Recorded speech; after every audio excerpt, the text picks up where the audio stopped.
Okay, folks, the fly I have for you today is the Mcleod stickleback. It represents the stickleback that we see in our coastal island and island estuaries and beaches. It's a larger pattern than the Murray's Rolled Muddler. I mean, the muddler can be tied big too, but this is typically the way it's tied results in a larger pattern.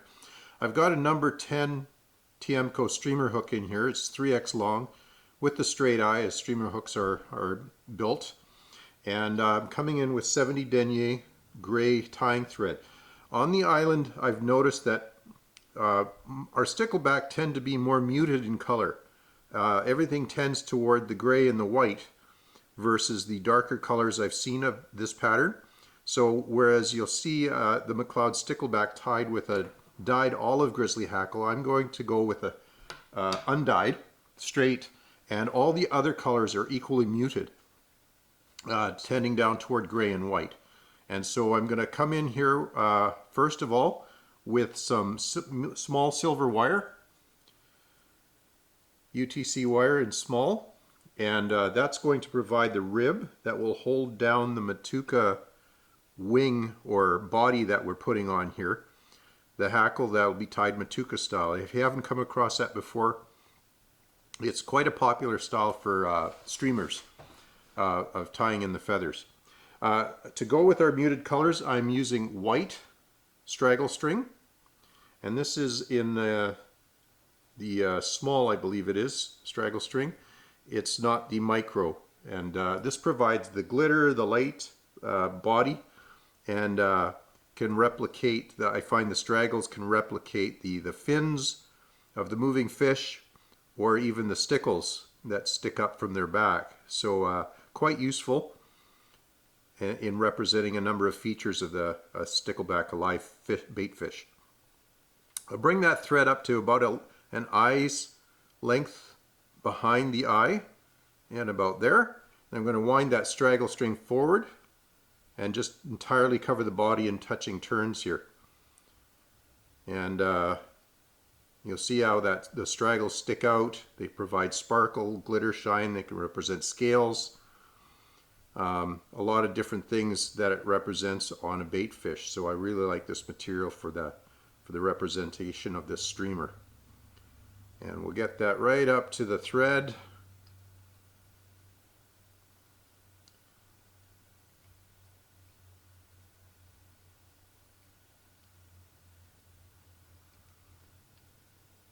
Just a couple more wraps here.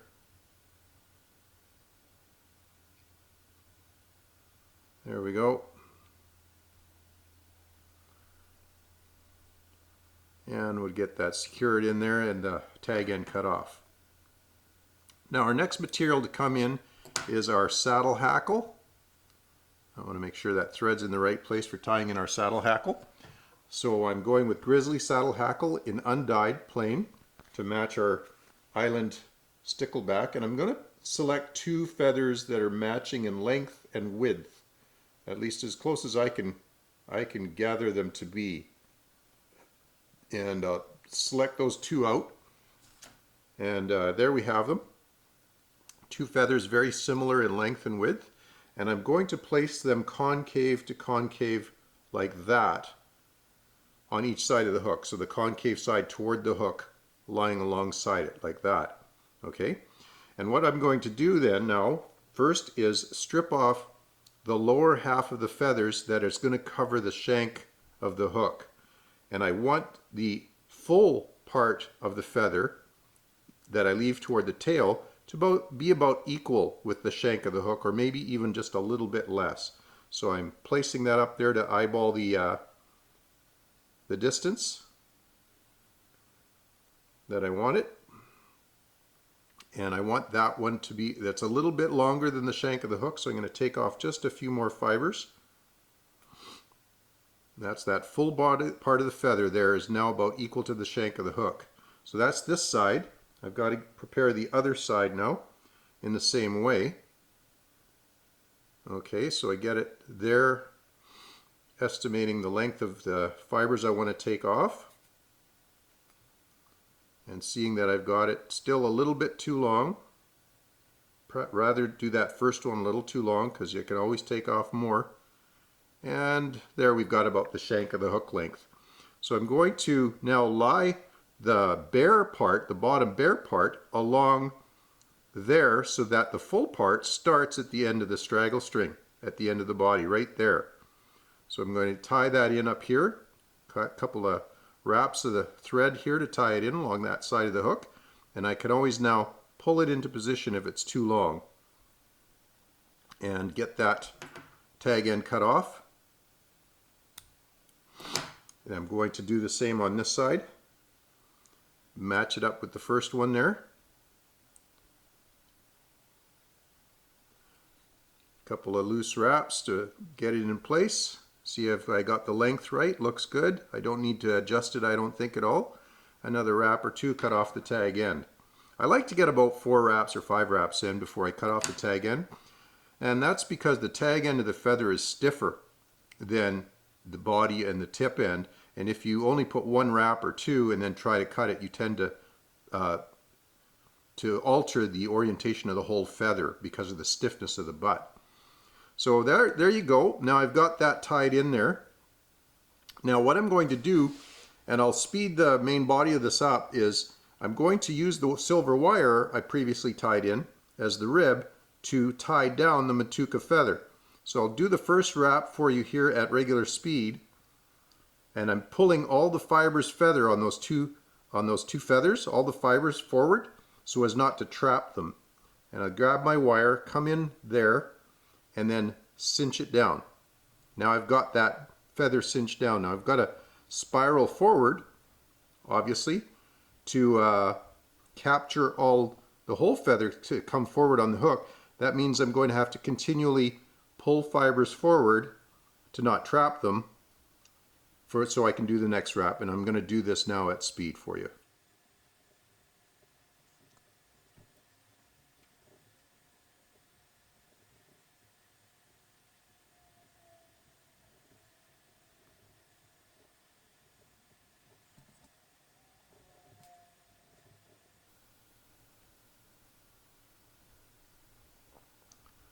There, now that I've got the wire forward, and you can see how that adds a little more glitter to the body and really reinforces that Matuka feather in there. That's not going anywhere. That'll last through several fish teeth, quite a few fish teeth because of that wire. Now I'm going to wrap this in front and behind a few times, and I'm not worried about how many wraps I'm going to make at the front here because I'm going to build up a big head to attach the eyes. And next thing we're going to do is we're going to add the throat, and I'm using golden pheasant tippet. Again, some of these stickleback patterns use red, and that's totally understandable. I've seen photographs of stickleback that have a very red throat, but again, our island fish tend to be a little more muted in color. Why that is, I don't know. So I'm going with orange, which better represents what I've seen in the estuary stickleback that we encounter here. I tie that in a little bit long so I can pull it down into place as a throat. And there we've got a little bit of an orange throat to represent the orange throat of our stickleback. Just a little bit of a color there. And next, to add a little bit of more shine and movement, I'm using a peacock crystal flash. Just a single strand of peacock crystal flash. And I will lay that down sort of as a lateral line on the fish, on the streamer pattern. So we come in with, cut a single strand of that off, and I'm going to line that up on the far side first. And I just want it a little bit longer than the body, just coming into the tail a little bit.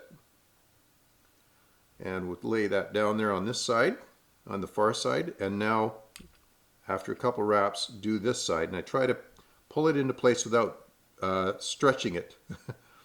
But it's stretchy material, so I don't want to pull too hard and stretch it and then have it shrink back on me when I've cut it.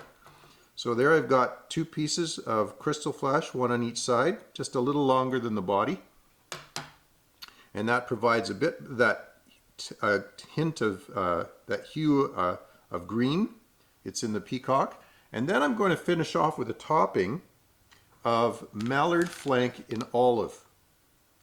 Okay, mallard flank dyed olive. I like to choose some long fibers of that, the longer ones, and then roll them or fold them into a uniform sort of wing to top it off with. And I like to get it as straight, or if there is a concave side, that concave side down. So I got it nice and straight there, just to add that green back. Again, just a little bit longer than the body, just coming into the tail a little bit. We get that secured in there and then wrapped down, and we've got that bit of green to give the back of the fish. Most of our bait fish here have light bellies and dark backs. Now I'm going to build up a fairly large head here for the addition of our stick-on eyes. I've got add some eyes to that to add the final bit of convincing that this is truly a fish that the cutties want to consider ingesting. Okay, we've got a nice fairly large head. I think I can add a few more wraps there. You don't want to add too much and have it spilling off the front toward your eye, but you want it large enough to attach your eyes, your stick-on eyes. You could paint on eyes. That'd be another option, using whiteout.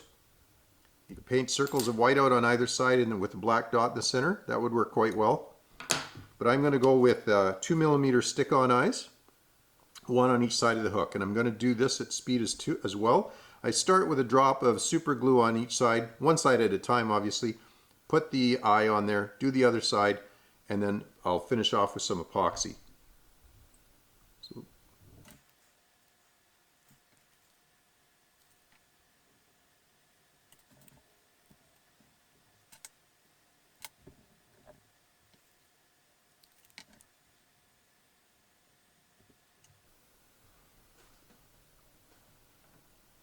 Okay, there, once I've got those eyes affixed and I've got them positioned the way I want so they're even on both sides, I'm going to come in with some Gulf Fat Man epoxy.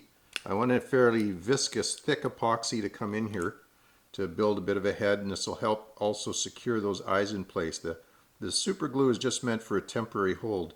This is really what holds them in place when this adheres to the head, thread, and the eyes.